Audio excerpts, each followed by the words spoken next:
Hi 503, I wanted to talk to you about filling out this research alignment tool. And so I'm going to give you two examples and I want to talk through them to kind of show you some ideas. Now when you're creating the research alignment tool, it's very important for all of your study to align in different areas. The study problem and purpose must align with the research questions.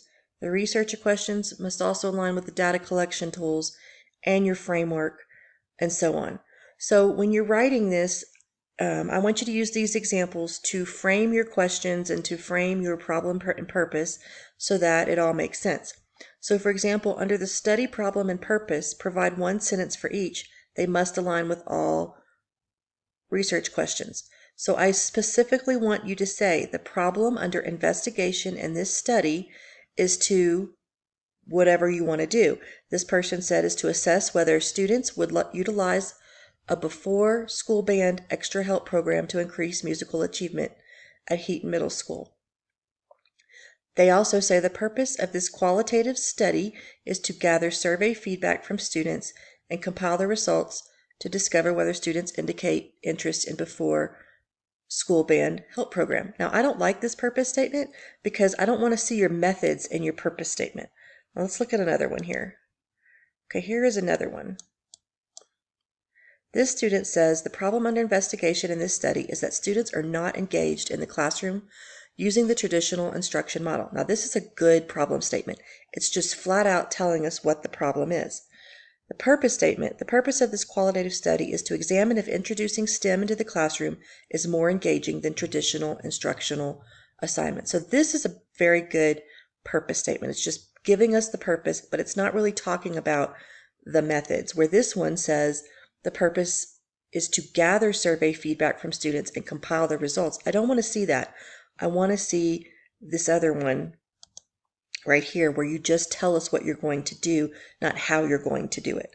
So it's to examine if introducing STEM into the classroom is more engaging than traditional instructional assignments. Perfect. These two are really good.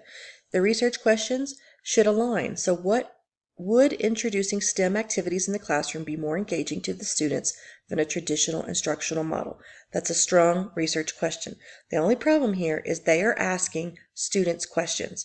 Now, you may not be able to access students this semester. If you do, great. If you don't, that's okay too. Maybe you want to reach out to colleagues or friends, and we'll talk more about that.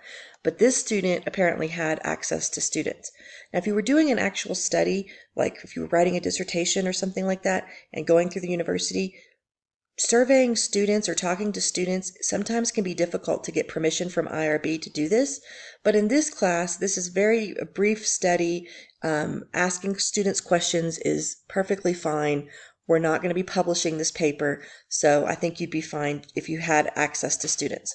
Their second research question, how do other teachers in the building utilize STEM instruction with their students? Again, this person has chosen to ask teachers questions.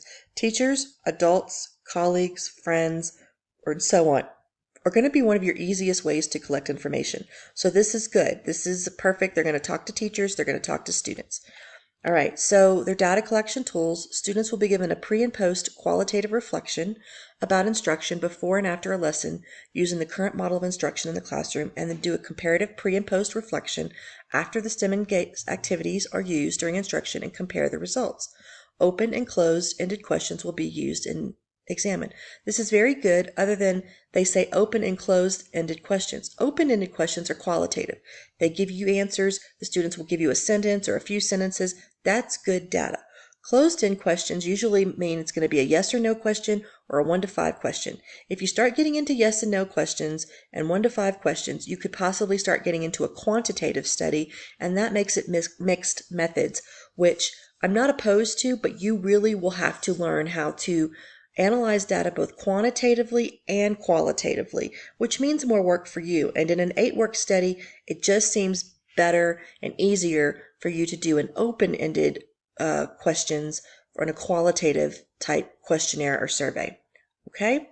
And then teachers in the elementary will be interviewed to gather their thoughts and feelings on using STEM in the classroom, then examine the results. So I don't know why they put examine the results here. That they could have left that out. So we could even take that out. Okay, now looking at the framework, I wanted to talk to you about this.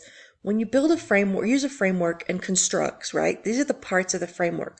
So you are going to be finding a framework. You can Google qualitative framework if you're doing math or you're doing technology, you're doing social studies, you're doing language arts.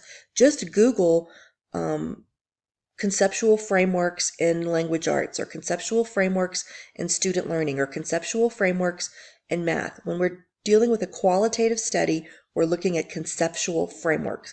This person chose to use this one called Building the Groundwork for STEM Culture.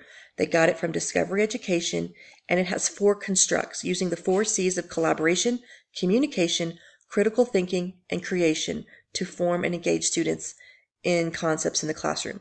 This is perfect. Okay, it has 4 constructs.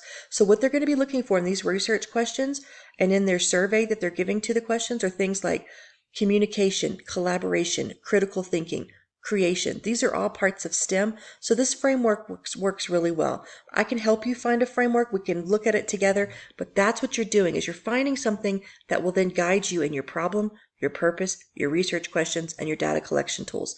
This right here, this framework is going to support everything you're doing in the rest of the study. I hope this helps. I just wanted to share more about this with you. You will be turning this in and I will be giving feedback. If it's not perfect the first time, you will have one try to make it perfect for the second time to get full credit. And then after that, you may start losing points if you're not taking care of it the first and second time around.